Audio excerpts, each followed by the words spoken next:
My mother and her new husband stayed at my house broke, but a month later demanded I pay them rent as if I were their tenant. When I agreed to let my mother and her new husband stay at my house, I never imagined that it would become a nightmare.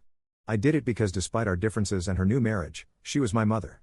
And when I heard that they were going through a desperate financial situation, I thought that helping them was the right thing to do. How could I not do it? It was my opportunity to show that, despite everything, I was willing to be a better person, to lend a hand. My relationship with my mother had been complicated ever since she married Clark, her new husband. Before him, my mom and I were close, like best friends. Although she was not always present during my childhood, especially after separating from my dad, she always tried to make up for it somehow. Long phone calls, birthday presents that arrived a day late but with a handwritten note, or simple attempts to catch up on my life. All of that meant a lot to me. But then Clark arrived. It was impossible to ignore how his arrival changed everything. From the beginning, there was something about him that did not quite fit that condescending way he had of speaking, of subtly criticizing, as if he were measuring every word to appear kind while making it clear that he saw me as a nuisance in his new world. And the worst part, my mother, who always used to defend me, now seemed blind to his attitude. When they called me to tell me that they were going through a financial crisis, I had an internal conflict. On the one hand, I knew that offering them my house could be a mistake. On the other, I could not ignore my mother. The broken voice with which she asked me for help over the phone still echoes in my head. I decided to ignore my doubts. It does not matter what happened before. I told myself, they need help. I can be better than this. So I opened the doors of my home, naively believing that I could handle any little inconvenience that might arise. It is temporary. I repeated to convince myself, just until they recover a little. What could go wrong? That phrase haunts me to this day. The first week was quiet. Too quiet. Clark seemed especially interested in showing his best side. He cooked some meals, even praised the decoration of the house. "You have very good taste," he told me one afternoon, while inspecting my living room as if he were considering buying it. My mother, although quiet, seemed grateful, and I, foolishly, thought that maybe I had misjudged Clark. But soon the little comments began, those that seem insignificant but that, over time, feel like nails in a wall. Things like, "It is funny how you manage your finances. I would have done this or that," or, "Oh, this neighborhood is fine, but maybe you could aspire to something better." At first, I ignored them.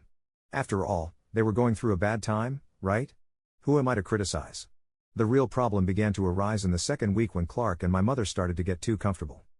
They invited friends over for dinner without letting me know. I came home one night and found 5 people in my living room, laughing and drinking as if they were in a bar. The kitchen was a mess. And Clark just said, "Oh, do not worry. I will clean up later." He did not. I began to notice how the atmosphere of my house, previously a quiet refuge, was transforming into something I no longer recognized. My space felt invaded, and my patience was beginning to wear thin. But the worst was yet to come, because it was not just their presence that was transforming my home. It was something much deeper: the way Clark looked at the house, talked about it, as if little by little he were claiming it.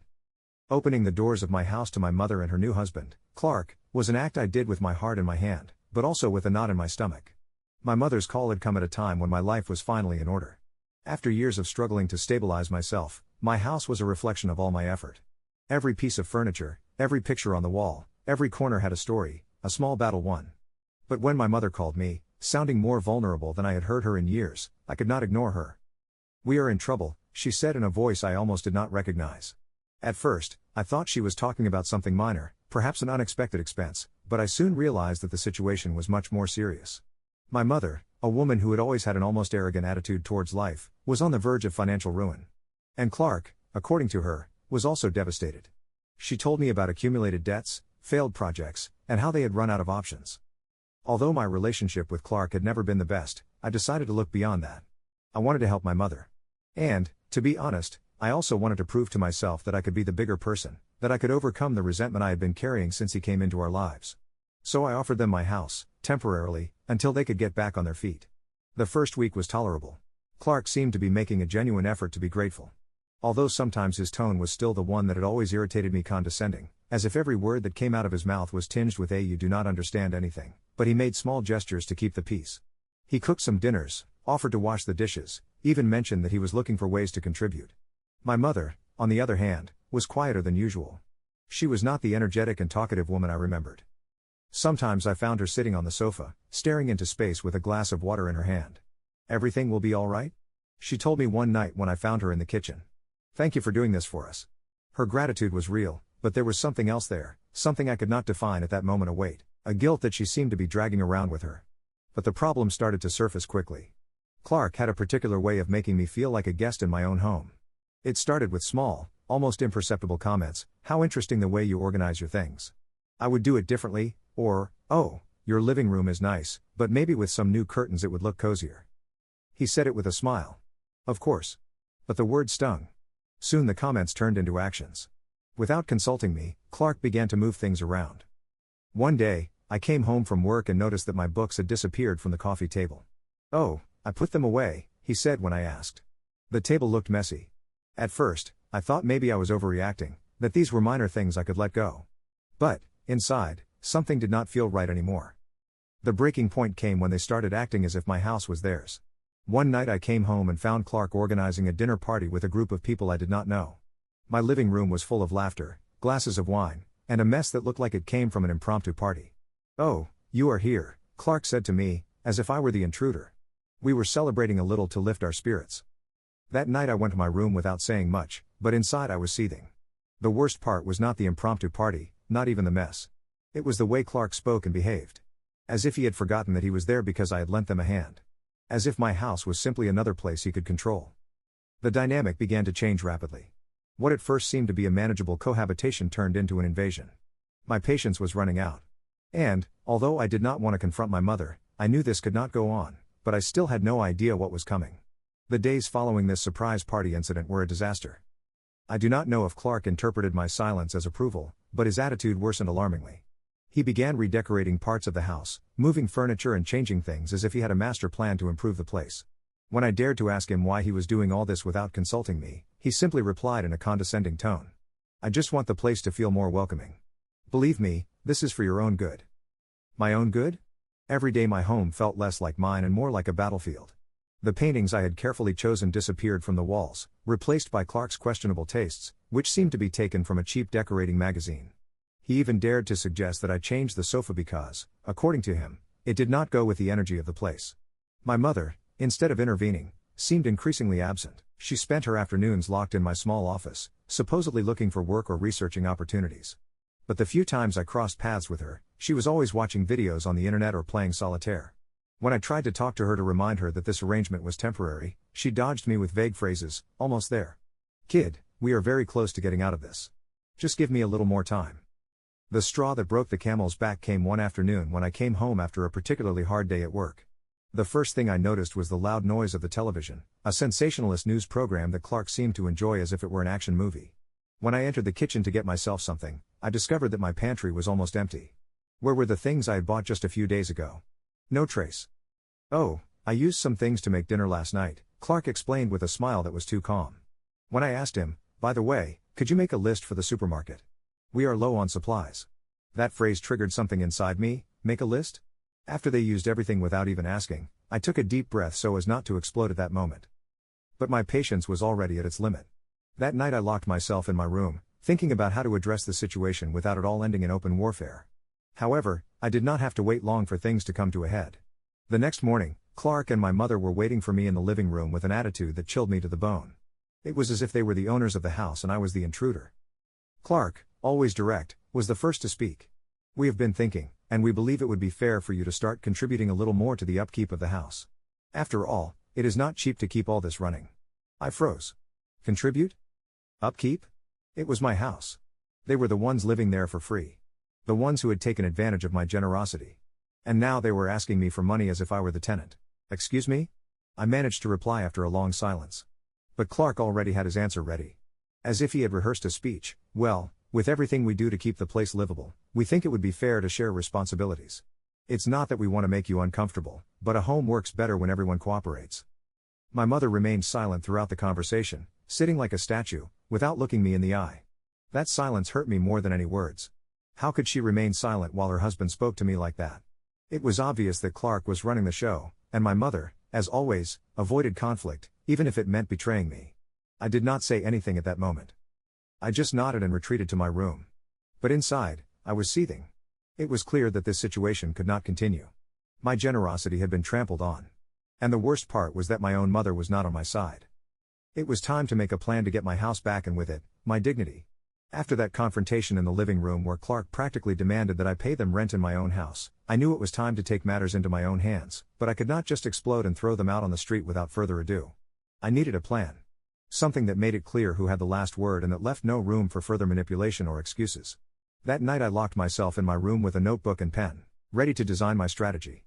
First, I had to document every change they had made to the house, every disproportionate expense, and every absurd conversation we had had since they arrived. I wanted to be prepared for any attempt to distort the facts, but I also had to regain control, and that meant setting boundaries once and for all. During the following days, I distanced myself from them. I tried to avoid them as much as possible. Although Clark seemed more determined than ever to impose his presence, if he was not reorganizing something, he was on the sofa with his feet up on the table, watching endless television series as if he were on vacation. My mom, meanwhile, continued to lock herself in the study, and every time I saw her, she seemed more tired, as if she were carrying an invisible burden that she could not share with me. Of course, Clark soon noticed my change in attitude. "You are very quiet lately," he said one day as I passed through the living room on my way to the kitchen. His tone was casual, but his eyes reflected something else: suspicion. "I hope you are not taking all this too personally. After all, we are family." Family? That word echoed in my head like an empty sound. What kind of family demanded rent from someone who had opened their doors to them at their worst? I did not answer. I simply nodded with a forced smile and locked myself in my room. That night, I reviewed a folder I had been keeping for years: the house deeds. I needed to refresh myself on the legal details to make sure everything was in order. As I had suspected, I was the sole owner. The house had been a gift from my grandmother when I turned 25, something Clark probably did not know, or worse, thought he could ignore. I decided it was time to act. The first measure was subtle but effective. I canceled all the additional cards on my bank account that my mom and Clark had been using to cover their purchases. No more household expenses at my expense. Then I contacted a trusted locksmith and changed the locks on my office and my bedroom. I wanted to make sure they had limited access in case things got out of control. The next day, Clark tried to use one of the cards to make a purchase. And when it was declined, he did not hesitate to confront me. "What does this mean?" he said, waving the useless plastic in my face. His tone was a mixture of surprise and indignation. "It means you can no longer use my money without my permission," I replied. Keeping calm, "If you have something to say, we can talk about it. But this is non-negotiable." I did not expect him to be speechless, but that is exactly what happened. For the first time since he had arrived, he seemed disconcerted. My mom, who had witnessed the scene from the kitchen, tried to intervene with her typical conciliatory tone. "There is no need for things to get tense. We can work this out like adults." "Of course, Mom," I replied, looking her straight in the eye. "But working it out like adults means respecting the person who is giving you a roof over your head. Something you have not done so far?" It was a tense moment, and although my mom did not say anything else, the look she gave me made it clear that she did not like how things were going. Clark, on the other hand, returned to his place on the sofa with a silence that was unsettling. That night I felt more confident about what I had done, but I also knew this was just the beginning. Clark was not someone who gave up easily, and my mom seemed too caught up in their dynamic to take a firm stand. I had to prepare myself for what was coming because I knew they were not going to sit idly by. The atmosphere in the house had become unbearable. Clark, after the cancellation of the cards, adopted a passive-aggressive attitude that left no doubt about how much it bothered him to lose control. My mother, on the other hand, seemed more distant, as if she were trapped between her duty to me, her child, and the weight of keeping the peace with her husband. One night, while I was having dinner alone in the kitchen, I heard whispers coming from the living room. Clark's voice was the clearest. "We cannot let him humiliate us like this. Ernesta, it is as if he wants to throw us out on the street. This house should be ours, not his. After all, we are family." That last comment drew a bitter laugh from me that I could not contain. I entered the living room with my plate still in hand, and the words came out before I could think them through too much. "Family? Do you really think this is what it means to be family? Clark?" They both turned to me, surprised. My mother tried to intervene. "Kid, it is not what it seems. It is not what it seems. Mom, because from here it looks exactly like what it is, you two plotting how to continue taking advantage of me. Is that what being family means to you?" I put the plate on the table with a thud, my eyes fixed on Clark, who had crossed his arms with a sarcastic smile. "If you were really as generous as you boast, we would not be having this conversation," Clark said in a cold tone that chilled me to the bone. "You have money. You can give us a little more time to get back on our feet. It's not as if you were going to run out of anything." That comment was the last straw. I sat on the opposite chair and looked at them intently, letting the silence become heavy before I spoke. "Do you know what bothers me about all this? That I never told you not to stay here. I never treated you badly, even though all the weight has fallen on me. But you? You have taken my generosity and turned it into some kind of obligation. And even worse, You have tried to make me the bad guy in this story. Clark, rent in my own house? Seriously? My mother lowered her gaze, while Clark stood firm. Well, if you do not like how we handle things, you could have told us from the beginning that you did not want to help us? He replied with a coldness that made me feel as if I were talking to a stranger. That is exactly what I will do now, I replied calmly, although inside I was boiling. Enough is enough. This is over. The argument went on for a while. Clark tried to turn everything I said around, making it seem as if I was the selfish one for not wanting to help them anymore. My mother tried to mediate, but every time she did, it only made me feel more disappointed. She seemed unable to defend me, even when it was clearly me who was being exploited. That same night, I drafted a formal letter for both of them, in which I made my terms clear. I gave them 2 weeks to find another place to stay. I was not willing to continue putting up with that lack of respect. The next day, I handed it to them personally. Clark barely read a few lines before snorting and throwing it on the table. This is ridiculous. You cannot kick us out. We are your family. And that makes it even sadder. I replied, feeling the knot in my throat tighten, but not letting my voice tremble. If you were really my family, it would never have come to this. My mother, in silence, took the letter and read it completely. When she finished, she looked at me with eyes full of something I could not identify. Regret. Shame, I do not know. But she did not say anything. She simply got up and went to her room. Clark, however, stayed behind, giving me hateful looks while muttering inaudible things. I knew I had opened Pandora's box, but I also knew it was necessary. The confrontation had come, and although I did not know how they were going to react in the following days, I was determined to regain my peace of mind and control over my life. After giving them the letter, the atmosphere in the house became tenser than ever. Clark, wounded in his pride, made every effort to make me feel uncomfortable every second of the day. The small, passive-aggressive comments became his specialty, and he lost no opportunity to remind me how ungrateful I was. According to his version of events, my mother, for her part, had opted for silence. Her way of dealing with conflict was to hide, lock herself in her room or go out for hours without saying where she was going. However, I did not give in. I was no longer going to allow manipulation or guilt to divert me from the path I had decided to take. The days passed slowly, and each one felt like a miniature battle. Despite everything, I knew I had made the right decision. I had spent too much time prioritizing the needs of others, and now it was time to set boundaries. A week before the deadline I had given them, Clark was still acting as if everything was a misunderstanding that would eventually be resolved. You will surely change your mind, he told me once as we crossed paths in the kitchen. His tone was condescending, as if he were sure I would not have the courage to go through with it, but this time I was not going to back down. A couple of days before the final deadline, I began to notice that something had changed. Clark's attitude became more hostile, but he also started packing some things. It was clear that, although he did not want to admit it, he had understood that I was not going to give in. My mother, on the other hand, seemed more tired than ever. I saw her walking around the house as if she were carrying a huge weight on her shoulders. At one point I thought about talking to her, but I decided that I had already done all I could. Finally, the last day arrived. I woke up early, knowing that this would be the end of this chaotic stage.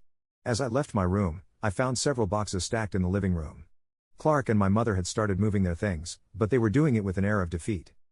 Clark barely looked at me when I walked past him. His wounded pride had left him unable to say anything else. My mother, however, seemed different. While Clark went upstairs to get more things, she approached me. There was something in her expression that I had never seen before, a mix of regret and deep sadness. "Kid, I know we have not done things right," she began, her voice barely a whisper. "I have no excuses for how we have acted, and I know we may never be able to fix this, but I hope that someday you can forgive me." It was a strange moment, full of mixed emotions. On the one hand, I wanted to yell at her about all the times she had disappointed me, all the times she had chosen Clark over me. But on the other hand, I knew that this was a broken woman, someone who had lost her way and was now facing the consequences of her decisions. "It is not about forgiveness, Mom," I said, trying to stay calm. "It is about respect and understanding that you cannot expect people to put up with everything without limits." She said nothing more. She nodded, turned around, and went back to packing. For my part, I felt a strange sense of relief, as if I were finally letting go of a burden I had carried for a long time. That afternoon, when they finished loading the car with their belongings, Clark did not bother to say goodbye. He simply got into the passenger seat and closed the door. My mother, however, stopped for a moment at the door. "Take care, kid," she said in a barely audible voice. I nodded but said nothing. When the car drove away, I stood at the entrance of the house, watching them disappear over the horizon. For the first time in weeks, the house was completely silent. There were no sarcastic comments or accumulated tensions, just an empty and peaceful space that was now completely mine. That night I made myself a simple dinner and sat on the sofa with a glass of wine. I looked around, remembering everything that had happened in those weeks. It had been a tough battle, full of uncomfortable moments and confrontations that I never thought I would have. But in the end, I had recovered something that was worth more than any comfort: my peace of mind and my dignity. That night, I slept soundly for the first time in months, knowing that I had finally closed a painful chapter of my life and that I had done it on my own terms. The days after they left, the house began to feel different, as if something had vanished, but in a peaceful way, without stress or pain. My routine, which until recently had been full of tension and uncertainty, began to return to its natural course. There were no more arguments at breakfast or cold, curt comments at every turn. Although loneliness surrounded me, it was a loneliness with purpose, the freedom to choose what to do with my time and space. But there were still remnants of the internal storm I had lived through. Even though the house was empty, my mind was still stuck in the memories of those weeks of chaos. Sometimes, when I found myself in front of the mirror, I thought about everything that had happened, about the incredible vulnerability I had felt, and about what had driven me to finally take that step. At first, the silence scared me. Living in a house that was once full of arguments, uncertainty, expectation was now completely empty of those energies. But little by little I understood that this silence was not a negative thing. It was a space for me to breathe, to be the master of my own decisions. It was the beginning of something new. A few weeks later, I met my father at a coffee shop. He had tried to call me several times after Clark and my mother moved out, but I had not answered his calls or messages. I needed time to think and process everything that had happened. My father, with his usual attitude, tried to show false indifference when we sat down at the table. It was clear that the situation made him uncomfortable, but I could also see that his eyes, although they tried to maintain an impassive facade, reflected something he could not hide: regret. "I saw you on television the other night," he said, as if that were a way to break the ice.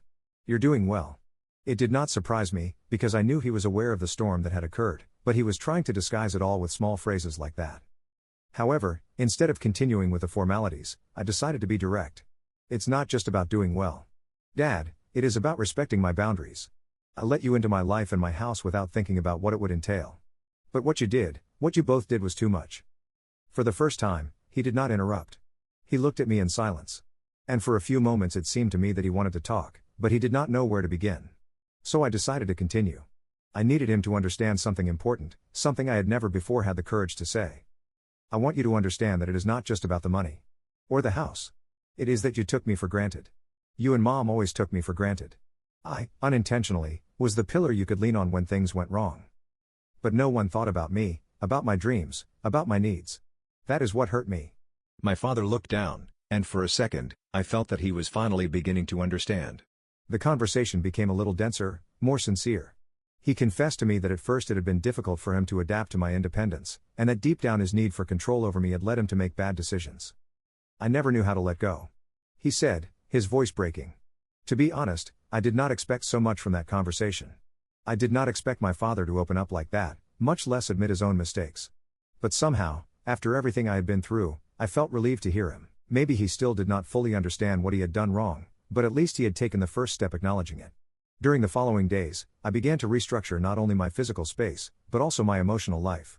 There was something liberating about not having to answer to anyone, about not having to meet other people's expectations. I began to make plans for my wedding, now for real, with my partner, without anyone interfering.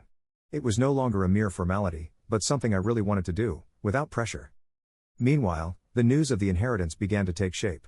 The family lawyers contacted me to officially inform me that, as the rightful heir, I had rights to the house my grandmothers had left me. Although it was not a surprise, it was the final blow of reaffirming my autonomy. Everything my parents considered their home now legally belonged to me, and I knew that would affect them deeply. But deep down, I could not help but feel at peace. I had been patient.